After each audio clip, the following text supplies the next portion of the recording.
Bonjour à tous, bienvenue dans cette série d'interviews et on est aujourd'hui avec quelqu'un qui est un grand du paysage magique français et même mondial, on peut le dire. On est avec Dominique Duvivier. Comment ça va, Dominique? Très bien. Toujours confiné? Bah oui, oui, on est bien obligé, hein. Parce que c'est comme pour les autres, c'est-à-dire que au moment où on tourne cette interview, on est encore confiné et j'espère sincèrement que d'ici à ce que cette interview sorte, on ne le sera plus. Mais bon, on en est là aujourd'hui. Pour les quelques personnes qui ne te connaissent pas, Dominique, je t'invite à te présenter. Ah bah ça, je suis magicien depuis toujours. J'aime la magie, c'est ma passion, c'est ma vie, c'est mon métier. Maintenant, si on ne me connaît pas, on n'a qu'à aller sur YouTube et puis tu fais Dominique Duvivier, tu peux me connaître mieux.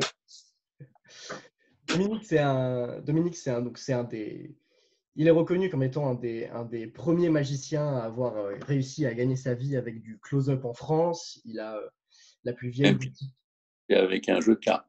avec un jeu de cartes, ouais. On va pouvoir en parler de ça aussi parce que c'est hyper intéressant.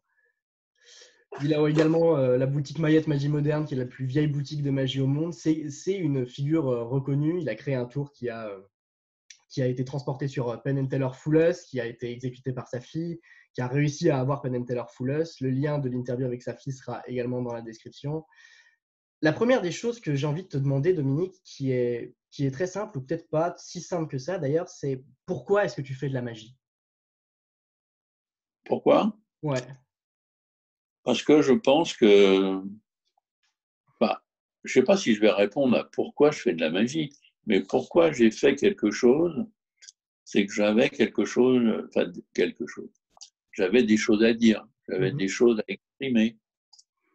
Mon grand rêve aurait été de savoir jouer du piano Ok. et je pense que j'aurais composé pas mal de mélodies, voire des chansons. C'est un truc qui vraiment qui me plaisait. Mais comme j'étais dans une famille assez pauvre, j'ai jamais eu de cours de rien de ce point de vue, je parle au niveau musique.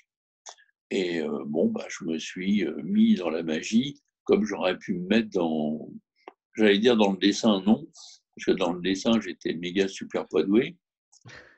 En magie, je crois pas que j'étais super doué, mais j'ai été fasciné par, tu as dû le voir sur mon blog, par un film de Fritz Lang, M. le Maudit. C'est là où j'ai vu la première fois un truc de magie, parce que j'étais un bon taux. Mhm. À partir de là, la magie m'a prise. Tu vois, je ne crois pas que j'ai pris la magie, je crois que c'est la magie qui m'a prise. Mhm. Et vraiment, j'ai commencé à en faire dès l'âge de 8 ans. Et je crois que je n'ai jamais arrêté, même si je n'ai pas fait que de la magie, que j'ai fait pas mal d'arts martiaux. Aikido. Mais c'est vraiment la magie qui m'a prise de l'âge de 8 ans à aujourd'hui pendant qu'on parle. Mhm. Ce qui Mais est, pourquoi? C'était une façon de, je répète, de m'exprimer comme je ne savais pas jouer d'un instrument, comme je ne savais pas chanter, comme j'étais nul à l'école, comme je ne savais pas vraiment écrire, former des phrases, former des raisonnements. Donc ça, c'est venu plus tard. Finalement, autodidactement, j'ai fait de la magie et ça m'a convenu. Et les premiers trucs que j'ai achetés chez à la boutique Mayette Magie Moderne. parce que Avec tu as acheté des choses chez Mayette avant que tu ne l'achètes. Tu l'as acheté quand, Mayette? En 1991. En 1991, je n'étais même pas né. Ah bah oui, ça. Il y a beaucoup de choses que tu as faites avant que je sois né. Tu m'as pas attendu, j'ai bien compris. Euh, Tu as été professionnel. Tu as commencé à être professionnel à l'âge que moi j'ai aujourd'hui. Tu Ouais, as commencé à 23 ans. C'était ça, hein, 23 ans. ouais, c'est ça. J'aurais dit 22, 72, 73. À la seule En fait, différence. je suis sorti de l'armée et j'ai commencé à, entre guillemets, gagner ma vie avec la magie, même si c'était très, très, très, très peu dans les premiers temps. Bien sûr. À la seule différence, c'est que toi, quand tu as commencé la magie, et plus particulièrement le close-up, du coup, avec des cartes, c'est que c'était pas du tout répandu en France. Pas du tout. Ah, non, pas du tout. À tel prof, c'est que j'étais assez copain avec des gens comme Pierre Sweeton, Fred Diffa et plein d'autres, qui eux étaient des magiciens de scène. Freddy adorait la magie. C'était un grand artiste qui a fait beaucoup de grands cabarets, beaucoup de grandes scènes internationales. Et il faisait du close-up pour s'amuser. Il faisait de la carte magie pour s'amuser. Pierre Sweeton faisait de la magie de table pour s'amuser, voire pour donner envie aux futures personnes qui allaient l'engager sur scène de montrer qu'il était capable de faire des choses. Ouais. C'était plus facile de faire un tour de carte ou de faire un tour de pièce pour haranguer le chaland, si je puis dire, et après on l'engageait et il travaillait sur scène.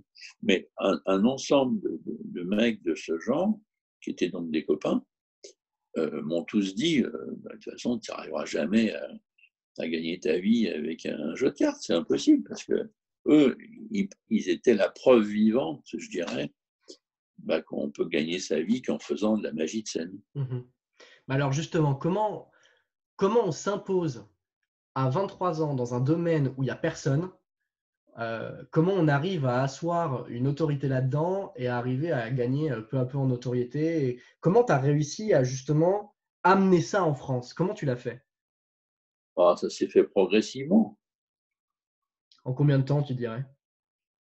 Ouais, c'est-à-dire, première chose, je crois que j'ai gagné ma vie avec les magiciens. C'est-à-dire, j'ai commencé à donner des cours dès 1972, alors que je répète, je sortais de l'armée et ça faisait peu de temps que je m'étais vraiment aguerri à la magie, on va dire, un peu plus haute, un peu plus forte, puisque c'est Gaëtan Bloom qui m'a vraiment initié à mes premières techniques. Et au bout de 3 mois, il a voulu prendre des cours avec moi. Alors que c'est moi qui en prenais avec lui. Mais m'ayant tout montré, il m'a dit, attends, c'est dingue, tout ce que tu as réussi à faire, tout ce que je t'ai montré, je ne comprends plus rien. Maintenant, je veux prendre des cours. Et il voulait être payé. Il a vraiment insisté pour payer à l'époque. Bon, je ne comprenais pas bien pourquoi. Plus tard, j'ai compris un peu mieux. Toujours est-il qu'il m'a donné des cours pendant 3 mois et après, c'est moi qui lui ai donné des cours pour lui montrer ce que j'avais déduit de ce qu'il m'avait appris. Hein. Mais encore une fois, c'est les magiciens qui, entre guillemets, m'ont nourri par les cours, par les conférences que j'ai commencé à faire assez vite, et aussi, surtout, les bouquins, les revues que j'ai écrites. Parce que tu as écrit beaucoup de choses, tu as fait beaucoup de concours. Je pense que c'était important aussi dans le process de se faire Jamais fait de connaître. concours de ma vie. Jamais. Pardon? J'ai jamais fait de concours de ma vie. Mais t'es allé faire des démonstrations à la FISM, à des choses comme Oui, ça? des conférences, des spectacles, Ouais. mais jamais. Non, parce que quand tu parles de concours, c'était vraiment la mode. Ça a été la mode longtemps. Il y a encore même des gens qui aiment bien le faire. Moi, Ouais. j'ai toujours pensé qu'on ne pouvait pas juger du talent d'un artiste un peu comme si on choisissait entre Picasso et Rembrandt. Ça me paraît pas possible. Donc, moi, je ne me suis jamais présenté dans un concours, non pas de peur de perdre, parce qu'en plus, je pense qu'il est probable que j'en ai gagné, quoi, toi, des concours, mais ça ne m'a jamais parlé. J'ai toujours compris qu'on puisse le faire. C'était une belle manière de s'entraîner et d'avoir des challenges, mais pour ma part, j'ai toujours été contre les concours.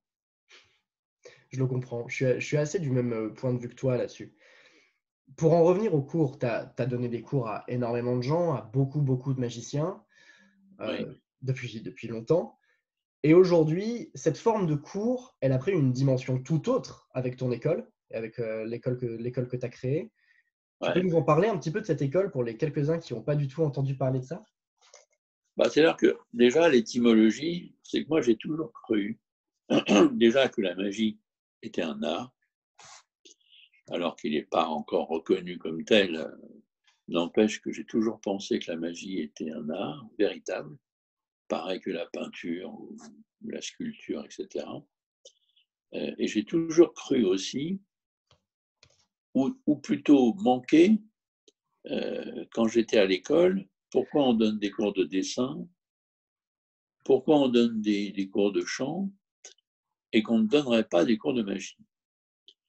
Ça a vraiment toujours été un truc qui m'a tarabusté. Alors, j'en ai pas fait des gorges chaudes, mais j'ai toujours été étonné, mais dans le sens négatif du mot, de pourquoi on n'enseigne pas la magie alors que ça me semblait très ludique. C'était bon contre la dyslexie, c'était bon contre plein de choses, la magie. Donc j'ai poursuivi toute ma vie cette idée de pédagogie dans la magie. C'est-à-dire que j'ai toujours pensé qu'il y avait moyen d'adjoindre de la pédagogie, de la magie, de la psychologie magique dans une entreprise, dans une manière de penser, qu'elle soit directe ou indirecte, à la précipitation même. Donc ça a été récurrent dans toute ma magie et dans tous les cours que j'ai donnés. C'est peut-être une des raisons d'ailleurs pour lesquelles je crois que j'ai eu tant d'élèves. J'ai dû en avoir entre 600 et 800. Il y en a plein aujourd'hui qui ont oublié qu'ils ont commencé avec moi, mais je peux te dire qu'il y en a énormément qui en ont pris avec moi. Et donc, ça a été pour moi une suite logique de continuer ce processus en essayant d'avoir un diplôme reconnu par l'État. Donc, on a travaillé, et bien sûr que c'est Adeline Galland qui s'y est collée corps et âme. C'est vraiment un projet qui lui tenait beaucoup à cœur, mais en fonction de ce que je viens de te raconter un peu, quoi, hein, parce que ça a toujours été en filigrane, très important pour moi, le côté pédagogique. C'est-à-dire qu'un tour de magie, comment on peut faire pour, en quelques secondes, sentir ou le spectateur ou la salle complète, qu'il soit 20, 30, 50, 100 ou 200. Moi, je me suis toujours borné à pas plus de 200, puisque je fais du close-up de scène. Et je me suis toujours refusé à faire vraiment de la magie de scène, la vraie magie. Non pas que je suis contre, mais pour moi, c'est pas mon truc. Donc, on a continué ce projet et on a, grâce à Adeline Galland, en fait, pu mener à bien cette entreprise et on est donc les premiers au monde à avoir un diplôme d'État, c'est-à-dire là, enfin, on met un petit pied ou un grand pied dans la base de la magie est un art. Donc, je ne sais pas ce que tu veux que je te dise de plus, mais... Non, mais c'est super. J'en ai déjà parlé un petit peu avec Alexandra. Je trouve que c'est un pas gigantesque pour la magie, évidemment, en France, mais mondialement, d'avoir enfin cette reconnaissance. Et je pense que ça a dû être un travail de fou pendant plusieurs années, quoi, pour arriver à obtenir ce diplôme, quoi. Ça a été, oui, ça a été au moins 5 à 6 ans de travail pour mettre au point, pour remplir, je ne sais pas si tu sais, mais l'administration française, c'est quand même quelque chose d'assez complexe. Il faut toujours des piles de dossiers pour avoir le droit de faire un truc ou un autre. Donc, on s'y est collé. Ça a été une marche du désert pas possible. Mais on a réussi à obtenir gain de cause, ce qui n'était pas évident non plus. Bah oui, bien sûr. Pour tous les, pour tous les gens qui veulent commencer la magie, qui veulent commencer, que ce soit par ton école, je leur souhaite, ou par ailleurs, ou n'importe quoi, qu'est-ce que tu dirais à quelqu'un qui hésite à commencer la magie pour le convaincre?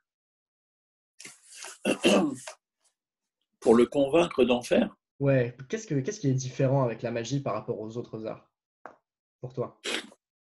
C'est-à-dire que ce que je crois fondamental en magie, c'est que la magie, c'est peut-être pour ça d'ailleurs qu'elle a eu du mal ou elle a du mal à se faire reconnaître comme un art à part entière, c'est que je pense sincèrement que la magie est un art qui a besoin, qui s'est enrichi, qui a pris comme oxygène un ensemble d'autres arts. Mais en même temps, c'est un art à part entière parce que nous faisons des choses que pas d'autre art fait. N'empêche que nous avons de la comédie, nous avons plein d'éléments qui existent déjà avant. Sauf que un acteur, un comédien, une comédienne, quand il joue un rôle, il apprend son rôle, il apprend éventuellement à être boucher, charcutier ou autre chose, et il va simuler un peu, mettons, le métier de la boucherie pendant qu'il va jouer son rôle. Ouais. Nous jouons le rôle d'un magicien, puisqu'on n'est pas de vrais magiciens, mais en plus, on doit être comédien, mais pas un peu, on doit l'être complètement. Donc c'est un des éléments, je pense, qui coince d'ailleurs avec certains magiciens, qui n'ont pas compris que s'ils ne jouent pas la comédie, ils ne pourront jamais accéder à ce que moi j'appelle la vraie magie qui va créer des miracles. Par exemple, tu vois, rien de dire je vais faire un miracle, je vais tenter de vous faire un miracle, pour un certain nombre de magiciens, c'est pris comme de la prétention. Alors qu'on devrait avoir comme béaba premier de faire des miracles, puisque nous sommes des artistes qui fabriquons de la vraie magie, même si on sait, nous, que ce n'en est pas, même si le spectateur sait aussi que ce n'en est pas, n'empêche que pendant le temps d'un spectacle, pendant le temps comme un film d'une heure et demie, puisque les spectacles que moi je fais personnellement avec ma fille sont d'une heure et demie à peu près, comme un long métrage, pendant une heure et demie, même s'ils savent que c'est faux, c'est quand même vachement vrai. Est-ce que dans la formation que tu as créée du coup avec l'école, vous donnez des cours de théâtre du coup? Oui, on donne des cours de tout. Parce que justement, ce qui est important pour créer un artiste magicien, c'est qu'il soit capable, bien sûr, de se vendre. Donc, on va lui apprendre à se vendre. On va lui apprendre à se vendre au premier degré. On va lui apprendre à se vendre aussi au second degré, au troisième, au quatrième degré. Parce que, mine de rien, on est représenté que par soi-même quand tu fais de la magie. Au bout d'un moment, tu peux avoir la chance d'avoir un agent ou un impresario. N'empêche que, bon an, mal an, il va falloir que tu ailles au charbon et remplir les papiers, remplir les choses, faire ce qu'il faut pour pouvoir accéder à ton métier. Ouais, clairement. Donc, on va apprendre toutes les étapes pour être un artiste à part entière en magie. Le but, c'est d'arriver à sortir en étant effectivement magicien professionnel. Et c'est adressé à tout le monde. La personne qui n'a jamais touché à des cartes peut accéder à cette formation aussi, par exemple? Des cartes ou des pièces à la magie de manière générale. Oui, bien sûr, parce que moi, je pars du principe qu'on n'a pas besoin d'être doué pour faire de la magie. Le seul don, je pense, qui est nécessaire, c'est la ténacité. Si tu n'es pas besogneux quelque part, si tu n'es pas tenace, si tu n'es pas revanchard, tu vois, pour aller de l'avant et apprendre et apprendre et apprendre, à ce moment-là, tu vas avoir beaucoup de mal à faire de la magie. Mais si tu es capable de t'entraîner, de passer du temps sur ce que tu as à faire, moi je pense qu'on est tous capables de devenir de très bons artistes. En parlant de créativité et de besogne et de travail, t'es un acharné de travail, clairement. On en parlait avec Alexandra sur l'interview. Tu as créé plus de 5000 tours. Comment tu fais au moment où je parlais avec Alexandra, elle me disait, mais cette semaine, il a encore créé 3. Oui, oui, oui. Comment est-ce qu'on fait après 5000 tours? Quel est le processus, s'il y a un processus de créativité? Est-ce que tu joues avec les cartes et ça te tombe dans les mains? Comment on arrive à créer autant de tours et à continuer à en créer aujourd'hui? Moi je dirais, si tu interviewais un cinéaste ou un romancier, peu importe, quelqu'un qui crée, il y a plein de manières de créer. S'il produit des choses, c'est parce qu'il s'y colle. Pour moi, tu vois, pour le muscle de la créativité, de la recherche, si on peut appeler ça un muscle, c'est comme un muscle physique. C'est-à-dire, si tu ne fais pas des pompes, si tu ne fais pas un petit peu d'un soulève de fonte, Je comprends. tes muscles, ils ne vont pas s'enrichir. Tu es d'accord? Bien sûr. Bon, bah, de la même manière, si tu travailles sans arrêt comme moi depuis toujours, puisqu'en fait j'invente des trucs depuis 1972 jusqu'à aujourd'hui inclus.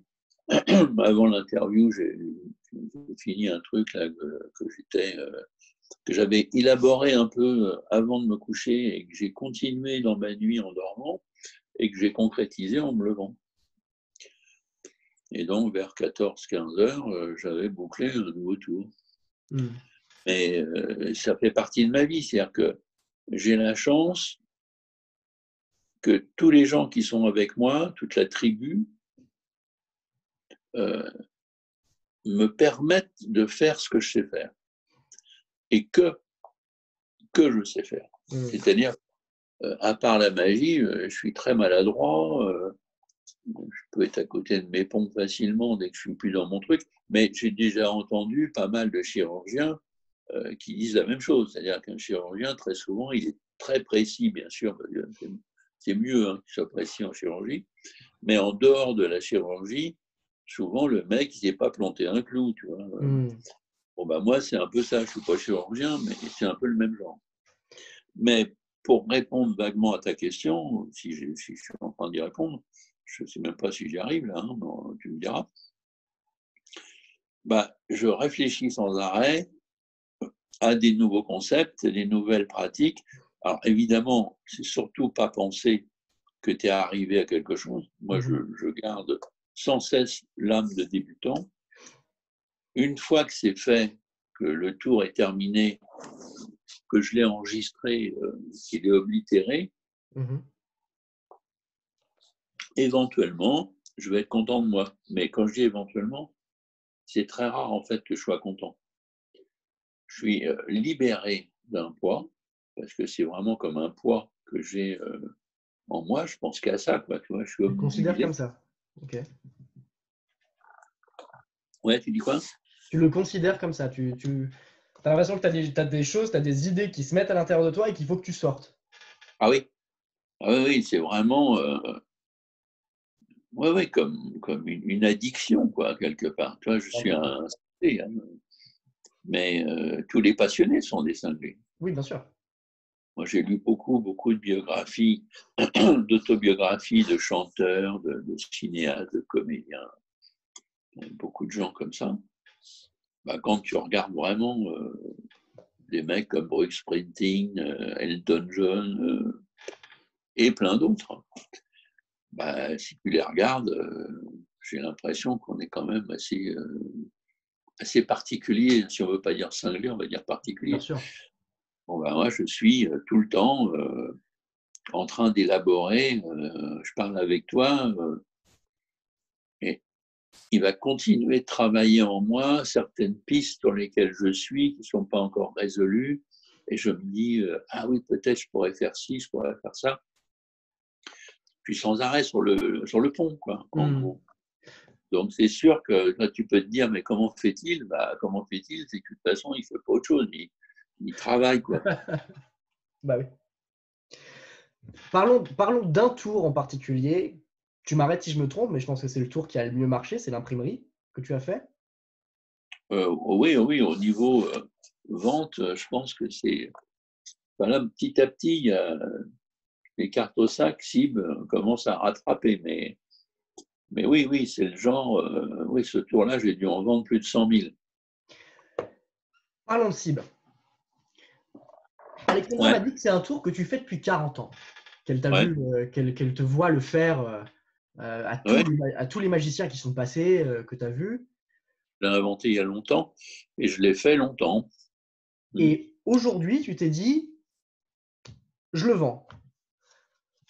Pourquoi tu as attendu si longtemps? Qu'est-ce qui t'a fait dire qu'aujourd'hui, c'était le bon moment pour vendre SIB? Pourquoi tu ne l'as pas gardé pour toi?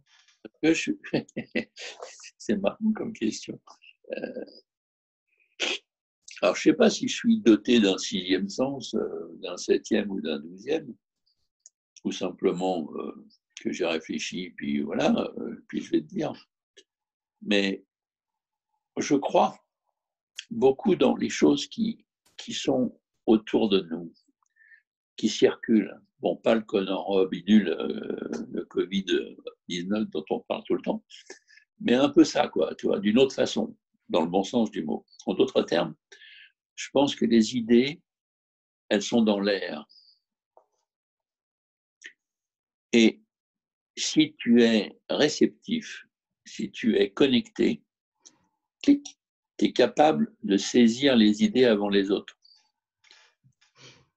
Et j'ai senti que c'était le moment de donner ce tour.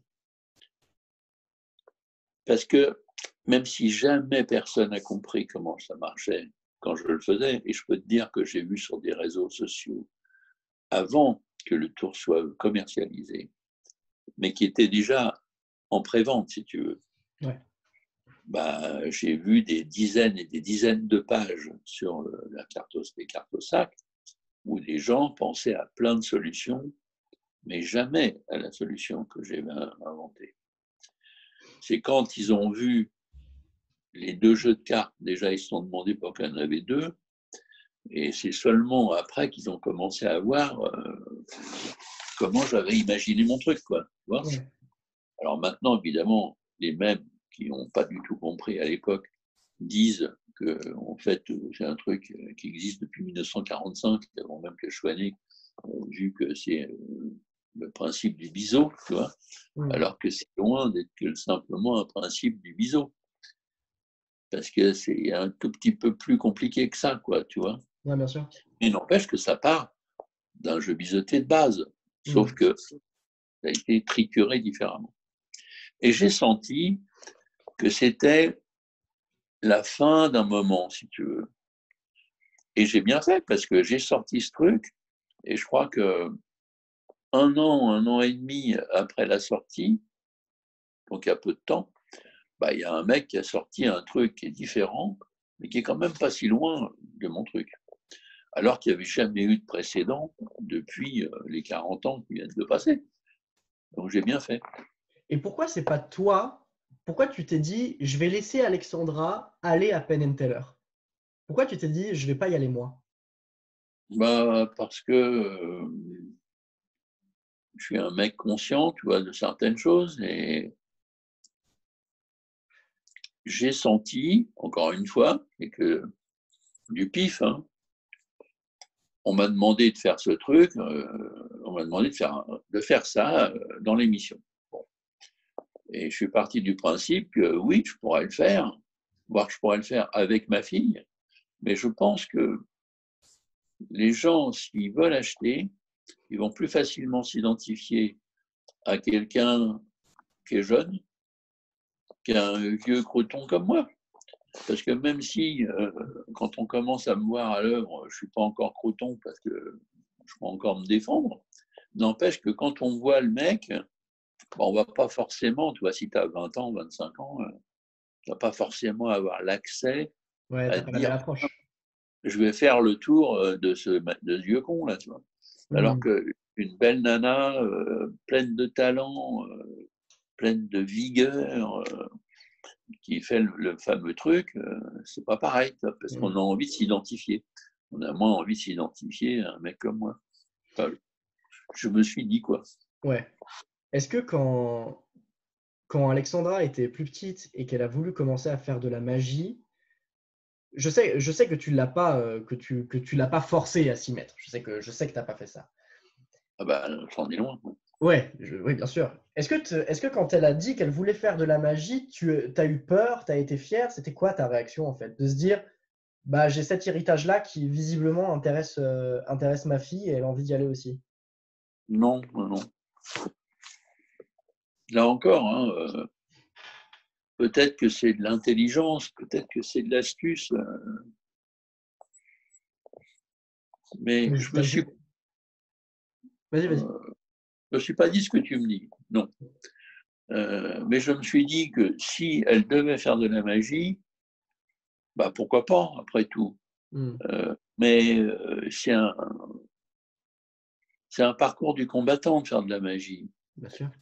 En plus, il allait falloir, elle a dû t'en parler, que si jamais c'était le cas, elle allait devoir se faire un prénom. puisqu'il y avait déjà le père qui était là, quoi. Mmh. Donc, non seulement je lui ai jamais fait de tour quand elle était môme, mais en plus, quand elle est venue me voir pour me demander, en gros, de prendre des cours, je lui ai foutu mon bouquin Carte magie année 2001, que j'avais écrit en 1974, pour situer un peu l'action. Et le titre m'avait été donné par Jean Merlin, parce que pour lui, quand il avait vu les tours que je voulais mettre, c'était une révolution pour lui, les choses que j'allais publier. Donc, il avait voulu appeler ça année 2001. Après, comme j'ai fait plusieurs volumes, ça a été 2002, 2003, etc. Bien. Mais ça voulait dire magie nouvelle, quoi, quelque part, tu vois. Mais j'ai écrit ça à la main. Bon, après, c'est ma femme, Marie-Christine, qui m'a retapé ça à la machine. C'est elle qui a fait les premiers dessins. Mais il y avait très peu de dessins parce qu'elle n'était pas dessinatrice, puis moi, je n'étais pas non plus un auteur. Donc c'était que des descriptions? Comment? C'était quasiment que des descriptions vraiment écrites, quoi. Oui, avec beaucoup. Si tu as pu avoir dans les mains mes premiers volumes, tu verras, c'est écrit assez serré. Il y a de temps en temps un dessin, bon, enfin, faut s'y coller, quoi, tu vois. Donc, je lui ai filé ce bouquin. J'ai dit, ben voilà, vas-y, si tu veux faire de la magie, tu essaies de déchiffrer, et puis tu viens me montrer ce que tu as compris. Bien sûr. Et je me suis bien dans mon coin. Si elle arrive à me chier, entre guillemets, un truc extrait de ça, bah, ça voudra déjà dire quelque chose, parce que ce n'était pas évident quand même à comprendre, même si j'avais essayé d'être le plus clair possible dans le descriptif. Et elle est revenue quelques jours plus tard en me montrant plutôt bien les choses qu'elle avait comprises, assimilées. Donc à partir de là, j'ai commencé à l'aider un peu et assez vite, je lui ai montré en vidéo Parce que pour qui, je pense, il y a le plus d'intérêt à l'époque de faire de la magie. Pour pas qu'elle fasse de la magie du vivier, ouais. mais pour qu'elle fasse toutes les magies. Parce que Donc, après ça s'est simplifié, je veux dire. Moi, j'ai commencé avec les DVD l'école de la magie à l'époque, il y a une dizaine d'années. J'ai commencé par là. ouais. Ça s'est largement simplifié. Cette, cet apprentissage et tout, c'est très l'école de la magie, les DVD, c'est très ludique, c'est très pédagogique. Et il y a une chose qui m'a marqué et qui est restée moi dans ma pratique jusqu'à aujourd'hui encore, c'est que toi, quand tu fais de la magie, tu es toujours dans une sorte de d'hommage à celui qui l'a créé, je dirais. Il y a toujours ce truc avec toi de dire ça vient de là, c'est fait ça, machin. Quand tu sors des objets, parce que tu as des objets à non plus pouvoir et des objets d'époque, à toujours raconter l'histoire des objets, à toujours faire ça, à toujours finalement être dans le respect de. Pourquoi c'est important aujourd'hui de faire ça? Parce que moi j'ai ce sentiment-là que de plus en plus les gens oublient euh, tout ce qui est les Jennings, les Hamann, tous ces gens-là qui sont énormément inspirants. Pourquoi c'est important de toujours être dans un hommage des anciens? Parce que je pense sans les anciens, on ne serait pas là, d'une part, et même si c'est tentant de vouloir faire celui qui a inventé la roue, la roue, elle a été inventée avant. Et je pense que rendre à César, c'est une manière assez humble, mais naturelle, de montrer que ce qu'on est, ce n'est que issu des plus grands. Alors, ça ne veut pas dire que les magiciens du moment sont pas bons ou n'ont pas de talent. Pas du tout. Mais enfin, eux-mêmes sont. Tu vois, si tu es un peu connaissant de ce qui existe en magie, tu vas voir même des gens aujourd'hui qui sont très en vue, mine de rien, ils font des nouvelles versions, ils ont des nouvelles applications techniques ou même des faits de choses, mais quand même qui sont empreintes de Brother John Hammond, de Larry Jennings et de tous ces gars-là. C'est évident. Donc pour moi, le côté hommage, c'est un pour montrer un peu ça, mais c'est aussi pour donner du sens. Parce que, rappelle-toi ce que je disais tout à l'heure, je pense que si la magie est un art, c'est aussi parce que nous allons coordonner un ensemble d'arts, notamment la scénarisation. Et je pense que la meilleure des scénarisations, c'est déjà de peut-être raconter la naissance de ta main à toi, de comment tu es venu à la chose. Ouais. Et ça, les gens vont être passionnés de ça, parce qu'ils adorent apprendre de toi des petits secrets, voire des grands secrets. Alors évidemment, en réalité, on ne va rien leur apprendre du tout, mais n'empêche qu'on va les emmener dans un univers qu'ils ne connaissent pas et qui va permettre d'ouvrir des portes assez incroyables, bien plus que de simplement montrer qu'on est plus fort que l'autre. C'est qui t'impressionne dans la génération actuelle? Comment? Qui est-ce qui t'impressionne dans la génération actuelle? Oh plein, je vais t'en citer 2, 3, mais il y en a plein. Elder Guimarães, Derek Del Godio, Benjamin Earl. Benjamin Earl Voilà, est incroyable. des gens qui sont pour moi des costauds. Il y en a quand même 2 dans ceux que tu as cités qui sont espagnols, je crois. Les 2 sont espagnols, non? Elder Guimarães et ils sont espagnols. Il y a quand même une façon de faire de la magie en Espagne qui est finalement assez loin de ce qu'on fait en France, qui est très tourné vers la psychologie, que moi personnellement j'adore. Danida Ortiz par exemple me transporte complètement ailleurs. Ton identité à toi, elle est très dans cet hommage-là, mais très dans le rire aussi. Tu cherches à faire rire les gens. Il y a de ça aussi. C'est drôle tes spectacles. Il y a une. Je pense que le rire, c'est une manière pour le public français notamment de montrer qu'on ne se prend pas au sérieux.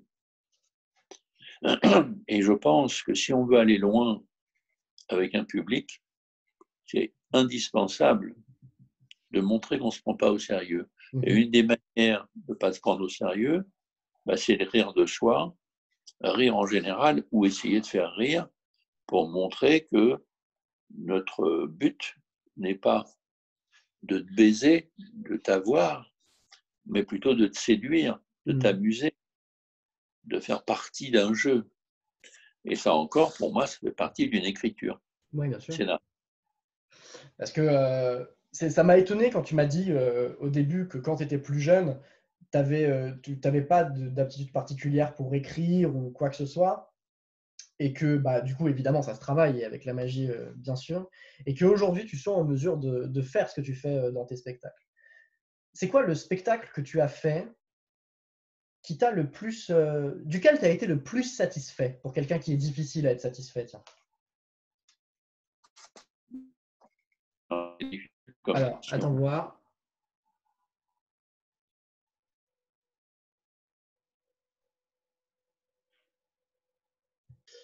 Alors, tu disais, je ne me rappelle plus la question. Je te disais, quel est pour toi qui est difficile en termes de satisfaction, quel est le spectacle que tu as fait duquel tu as été le plus satisfait? Oui, alors je commençais à te dire, c'est assez difficile comme question parce que, encore une fois, comme un écrivain ou comme un cinéaste, sur le truc sur lequel je suis, je vais toujours avoir tendance à penser que ça va être mon plus important, mon meilleur, celui qui va me donner le plus d'étoiles dans les yeux, tu vois. Mais en réalité, une fois que c'est fait, je suis déjà sur le suivant, parce que des spectacles, j'en ai écrit, je sais pas moi, 50, 60 différents, tu vois. Donc, c'est un peu comme si tu me disais, peut-être que tu vas me poser la question, mais c'est un peu comme si tu me disais, quel est le tour dont tu es le plus fier, le plus content, le plus heureux, le plus je sais pas quoi. Bon, il y a 30 ans, j'aurais pu te dire tout de suite l'imprimerie, tu vois. Au jour d'aujourd'hui, j'en sais rien. Alors, ou alors, je vais te dire, je suis vachement content du truc que j'ai trouvé il y a 6 mois, ou il y a 3 mois, ou hier, ou il y a 2 ans, parce que c'est des choses qui ont marqué un moment de ma créativité, si je puis dire. Mais comme je ne suis pas tellement à regarder derrière moi, moi je suis au jour le jour. Donc là, tu vois, on est sur un nouveau spectacle avec ma fille si on a le droit, qu'on va commencer en octobre de cette année, qui va s'appeler Magie à la carte, qui est, je pense, un nouveau concept, à savoir, en 2 mots, c'est un spectacle qui va être fait par le public. En d'autres termes, on va avoir une centaine de tours qui vont être choisis par le public d'une manière libre. Intéressant, ça. Donc, il faut à peu près une dizaine ou une douzaine de tours pour faire un spectacle d'1 h 30. Et donc, ils vont choisir les 10-12 tours. En d'autres termes, ça fait partie, ce que je vais te dire, d'un bout du texte que j'ai fini d'écrire ou commencé à écrire. Ça dépend pour des bouts, parce que tout n'est pas encore complètement terminé, mais c'est quand même pas loin. On en est au peaufinage, là. Donc, 100 tours, on en prend 10, ça fait à peu près 1 million de spectacles possibles à faire. Si on faisait 2 spectacles par jour comme David Copperfield, il faut à peu près 10 millions d'années pour pouvoir les faire. En d'autres termes, ce que nous allons faire ce soir ensemble est un spectacle unique au monde. Il n'y en aura pas 2 pareils. Et boum, et on envoie le spectacle. Ouais, donc, j'aime bien le concept, alors évidemment, c'est un petit peu chiant parce qu'il faut se mettre quand même 100 tours dans la tête. Alors que quand tu fais un spectacle, d'habitude, tu en as une dizaine. Ouais, mais je pense que l'approche est intéressante. Ouais. Et donc, c'est évidemment celui-là que je préfère, même si je ne l'ai pas encore joué. Oui, bien sûr. Bien sûr, pas forcément vrai, parce qu'il y en a plein qu'on a fait, que j'ai fait. Je dis on ou je, parce qu'il y en a que j'ai fait avec ma fille, il y en a que j'ai fait tout seul. Il y en a plein que j'ai fait tout seul, parce qu'au début, je travaillais tout seul. Et ça fait, allez, on va dire, peut-être une petite dizaine d'années, un petit peu moins que 10, elle dirait mieux, que ça m'ennuie de travailler tout seul maintenant. Je préfère travailler à 2 avec ma fille. J'allais y venir, ouais. Donc, on fait que des duos. Enfin, je fais que des duos. Elle fait des one-woman shows et des duos avec moi. Mais moi, ça m'amuse moins de travailler tout seul. Je comprends. Écoute, on se dirige tout doucement vers la fin de l'interview. Il reste quoi? Il reste une petite dizaine de minutes et puis on aura fait notre heure. Très bien. Et quelques questions en vrac comme ça où tu peux répondre rapidement. Ouais. C'est quoi les magiciens qui t'ont inspiré quand tu as commencé? C'est qui les magiciens qui t'ont inspiré quand tu as commencé? Au tout début, mon premier mentor, c'est René Lys. René Lys, c'est lui que j'ai vu, Camelot. Tu veux que je fasse des réponses comme ça? Je ne peux pas te développer. Enfin, c'est lui que j'ai eu en bas de mes fenêtres pendant la foire du trône. Là, j'avais 8 ans, 8-9 ans. T'enseignes beaucoup de choses de René Lys, c'est vrai. Ah oui. Ouais. Donc René Lys, le premier. Et après, évidemment, je suis tout de suite rentré là, à partir de 20 ans, puisque de 8 à 20, j'ai travaillé les paillots, j'ai travaillé seul. Boutique Mayette Magie Moderne. Je mettais tout mon argent de poche là-dedans. Souvent, ce n'était pas des trucs top, mais tant pis, j'y allais. Et puis après, hop, j'ai commencé à rentrer dans la cour des grands. Et là, j'ai commencé à rentrer dans la vraie magie, je vais dire.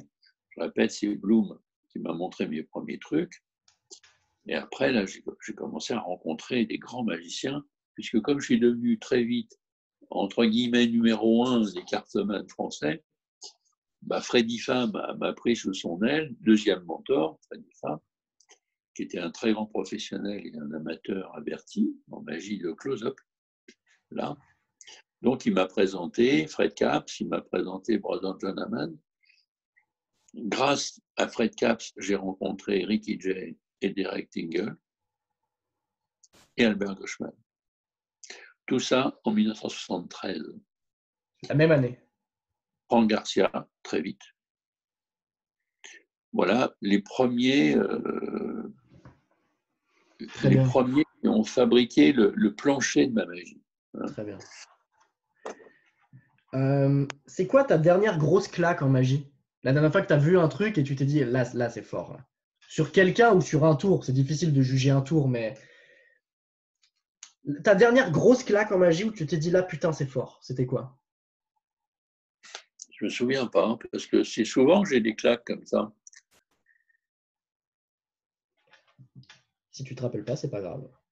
Une des dernières, je pense que c'est Derek Delgodio, qui est, à mon avis, vraiment un des plus grands ou le plus grand actuel.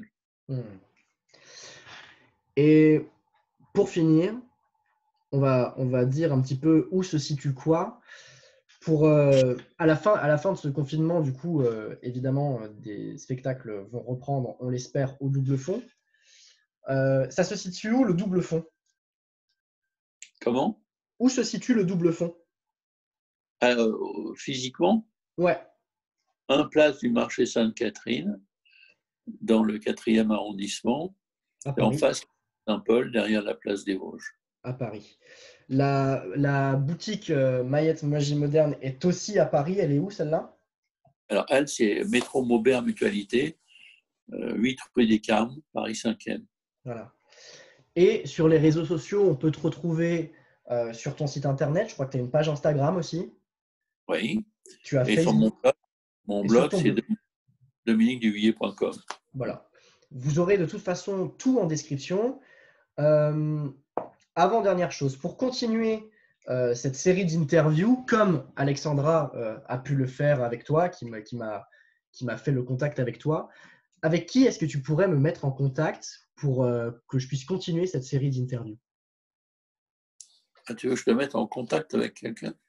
Si tu veux, tu n'es pas obligé, mais je demande toujours. Je demande toujours. Si tu veux, Gaëtan Blum. Gaëtan Blum. Mon ami. Je ne sais top. pas si il y a de fortes chances qu'il ne soit pas contre, parce que Gaëtan est quelqu'un de très ouvert. Il faudra par contre lui expliquer comment ça fonctionne, tous les bidules, parce que ce n'est pas trop son truc, les nouveaux aménagements. Moi, j'ai la chance d'avoir Philippe de Pertuis et Adeline qui sont aux commandes de ce genre de choses. Donc, elles font le lien avec Alexandra. Mais Gaëtan, je ne suis pas sûr qu'il sache faire ce qu'on vient de faire là. Mais c'est pas bien dur, il peut y arriver, il n'y a pas de problème. Je lui en parlerai si tu veux. Top. Écoute, on fera ça. Pour les quelques personnes qui ont vu le nom de Dominique dans le titre de la vidéo et qui sont venues le voir et qui ne me connaissent pas, c'est à mon tour de vous dire où vous pouvez me retrouver. Vous pouvez me retrouver sur YouTube et Facebook à Quentin Métainier et sur Instagram à métainier.quentin et vous pouvez accéder à toutes les formations que je fais pour commencer la magie et faire tout ça. Dominique, merci beaucoup. J'ai vraiment été très content de pouvoir t'accueillir sur cette série d'interviews. J'ai commencé la magie avec toi, donc c'est encore plus important dans mon sens. Et je te souhaite une très bonne continuation avec le double fond quand ça pourra reprendre et avec la boutique et toutes les créations de tes tours. Voilà. Merci beaucoup. Salut. Merci Dominique. Salut.